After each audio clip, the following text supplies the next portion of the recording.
Hello everyone, I'm Nini FC and this is Blue Lions TV. Welcome to the match review of our 2-1 win over Newcastle United. And you guys, this was a very hard fought win. When it comes to me giving my match review for this game, I'm not going to be criticising any players really. Of course, there was one particular moment where we did concede, but I think it was down to a collective effort instead of it being down to an individual effort. But we have to respect Newcastle when it comes to playing this style of football, sitting deep, keeping those middle areas really congested. They're one of the hardest teams to play in the league. We've seen City struggle against them. We've seen Liverpool struggle against them as well. So we have to give them respect for this type of performance. And the reason why I'm stating this is because it's very hard to play against an opponent that does play this style of football. And before people start criticising this player or that player, this player's not good enough, etc, etc. There's footballing reasons as to why, irrespective of what team would have played against Newcastle, they would have struggled against an opponent playing this style of defensive football. But you guys, given my first half thoughts and analysis, of course seeing the lineup, Hazard and Kovacic did play in the team, and I felt very confident, I felt very optimistic. I mean, number one, you don't know how excited I was for this game. I was anticipating this game for so long because, again, we're playing such great football where you constantly want to see us play every single time. And I thought that, we'd have the advantage over Newcastle when it came to dictating the game and keeping possession. Newcastle, of course, as I was saying in my match preview, you guys, I do a lot of research when it comes to these match previews. Benitez decided to use a 5-4-1 system against us. And you guys, when it comes down to this system that Benitez used, the amount of issues it caused was just crazy. Because here's the thing, I want you to just keep this in the back of your head. Newcastle didn't want to leave their position. Now remember that point I'm making when you listen to the rest of this match review. They wanted to keep their shape and stay in the position they were in. A few times, for example, we tried to play the ball at the back. The reason why we do that at times is because SARRI wants the team to do that. You want to try and force the opposition team to try and press you so you can just play your way through there and create those opportunities for the vertical pass. Newcastle didn't care about that. And how could you tell they didn't care? Look at the positioning of Rondon. Rondon was dropping deep in his own half, near the midfield players as well.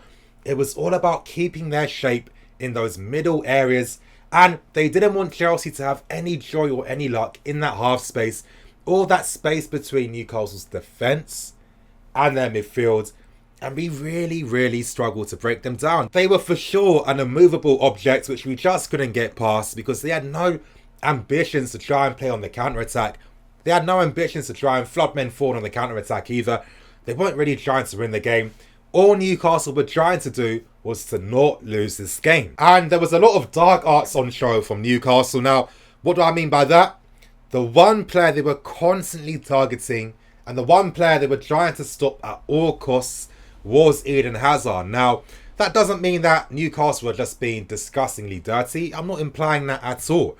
What I'm trying to say is they were trying to stop Hazard from having any type of influence in this game. For example, whenever Hazard was in that danger zone, and when I'm talking about danger zone, I'm talking about that area between Newcastle's defence and their midfield. That line of space where it's the most dangerous space because once creative and attacking players are playing within that position, that's how you affect the opposition defensive structure. And this is how you're able to pick up holes and create opportunities from overlaps from the fullbacks. And whenever Eden Hazard was able to get in this danger zone, Newcastle were doing a few things. Number one, they were fouling him. Number two, one defender from the Newcastle back five would break his lines and push up with the midfield players to offer extra support to try and stop Eden Hazard. And most times when Hazard was in that danger zone, he had about 3 players around him. And it was all about the positioning of the Newcastle players. There was a player in front of Hazard, behind him, to his left and to his right. And we were really struggling to create too many chances. Still, I felt that as the game was going on, I thought the first 10 minutes we were a bit too slow, losing cheap possession, affording Newcastle to have the opportunity to do something. But I think after that 10-minute spell, we started to really start playing SARRI ball. We were keeping possession. The positioning of the players in terms of forcing Newcastle back in their own half on top of that as well. But you guys, it was just very hard to break through Newcastle's defensive structure.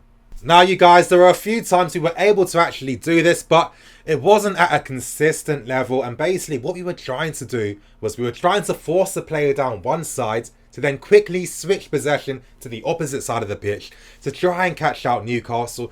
And of course, there were a few times where Hazard was able to use smart back heels and obviously try to dribble past opponents that was able to create spaces for guys like Aspie to get on the ball out wide and for Alonso on top of that as well.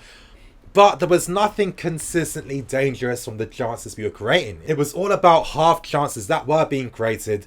And I definitely felt that Newcastle did have the advantage because this was the game that Newcastle were trying to play. But moving on to the second half, and we were looking more threatening as the first half was ending. But the second half basically continued how the first half was going. And Newcastle just weren't moving. Now, I know I keep repeating this point because I want people to remember this, because I know there's going to be a lot of people trying to place the blame on individual players. You'll hear stuff like, oh, Morata was bad, oh, Pedro was bad, oh, Kovacic was quiet, etc, etc. But as I keep stressing, respect the opponent, respect their tactical approach as well. And you have to really just understand how difficult it is to play against such a defensive structure. Now, honestly, the best chance we had of maybe getting something earlier in this game was if we capitalised from a set-piece scenario early on, and that would have forced Newcastle to really push out and obviously not be so deep and compact in their own half, but that wasn't the case. But yeah, now you guys understand the tactical aspect to this game. I'm going to be talking about some of those moments that happened in the second half, and you guys, as you can see in the title, we really did need luck to get a result from this game. Now, of course, it gets down to the area where Alonso does win the penalty. Now, my honest opinion, as I was saying during my watch-along, is I did not think it was a penalty. It was very unfortunate on Newcastle's part. You guys, I'm objective first and I'm a fan second. I'm never going to be that guy that isn't fair and doesn't critique or mention things objectively. But again, Newcastle were very unlucky, and I think with the context in which the game was heading towards, I definitely feel that we needed that luck to come. Let's be serious, we 1000% needed it. A great play by Alonso to win it. And obviously Eden Hazard stepping up over Jorginho. A lot of people might be thinking possibly Jorginho would be taking penalties from now on. Of course not, it's always going to be Eden Hazard. Remember, we want this guy to stay, let's not forget that. And it was a confidently taken penalty. And you guys, surprise, surprise, after we scored the first goal, of course, that's when Newcastle decided to try and actually do something and try to get a result from this game. I guess it makes sense from that human side where it's like, you know, they put in such a great effort defensively where they need to get something from this game. Now, of course, the moment does come. Newcastle do get the equaliser against the run of play. Joselu was the guy to get the equaliser. I was actually criticising him beforehand, thinking he had no threat. Now, here's where the controversy comes, because I can imagine a ton of people will just be placing the blame solely on David Luiz for not dealing with it, which isn't fair, in my opinion. And again, anytime we concede goals, it's more of a defensive collective effort. Now, let's get one thing straight. That was a foul in Olivier Giroud. Yedlin did elbow him in the face, so he was unfortunate there. But if you're being objective, it was kind of like karma, because we didn't deserve to get that penalty. And at the same time, Newcastle didn't deserve to create that chance after, you know, Giroud was fouled. But I mean, here's the thing. The whole team just went to sleep for like a second. I'm looking at Marcos Alonso. Now, he should have really stopped that cross from coming in the first place. I looked at this goal quite a lot of times. I looked at David Luiz as well. Now, Luiz actually got in the position near the near post immediately straight away, so his positioning wasn't off. But you guys, you have to understand, if an opposition player manages to get the run on you, he's always going to have the advantage when a cross is played in. And this is where we needed that cross to stop coming in from that right-hand side. And I still feel that sometimes our defending down the flanks isn't there just yet. I think it is going to get better for sure. I definitely think that if Giroud got the free kick, it wouldn't have happened. Or if the team didn't switch off for a split second, I think that would have been dealt with. But I don't think it's fair to place it on David Luiz, because he did what he needed to do. Again, Joselu attacked him from the blind side. He was already in that position. I think it would have been completely different if Luiz actually wasn't there and Joselu had a free run to the near post. Then I'd understand. Kepa, maybe there's a possibility he could have done something as well, especially when it came in his near post. He should have been controlling that area, and personally, actually, I do think Kepa should have done a bit better with that.